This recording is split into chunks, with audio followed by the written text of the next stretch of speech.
So no matter what the apartment is, what I'm really looking for is I'm looking to make sure that we don't undervalue the renovation. How much money realistically can be put into this apartment before the value of the apartment gets obliterated? And in an apartment like this, especially because this one in particular is a condo, that's what really makes a big, big difference. That you can spend a reasonable amount of money here really updating this place and turning it into a jewel box without having to go into the stratosphere of budgets. There's two things I want to know in any property before I even get started, and that is who's the managing agent and who reviews plans for the building, because that helps me handicap how long the process that I don't have control over is going to take. There are building managers in this city who are phenomenal, and there are building managers who can't tie their shoes. Well, depending on who those people are, that's going to tell me whether the review process is going to take X amount of weeks, X amount of months.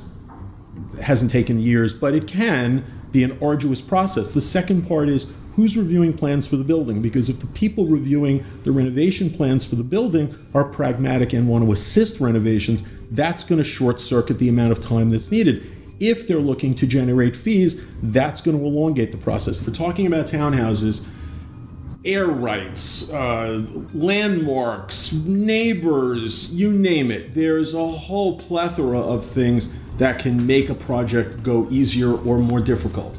When you're talking about apartments, especially pre-wars in the city, you're talking about building managers, but you're also talking about concepts like wet over dry, where I can expand the footprint of design and where I can't.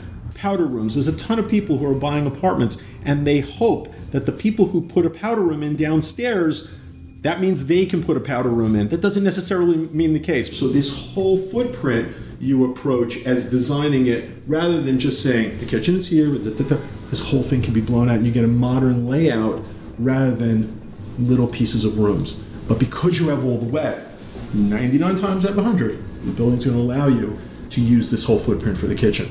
And you know, it's something fantastic.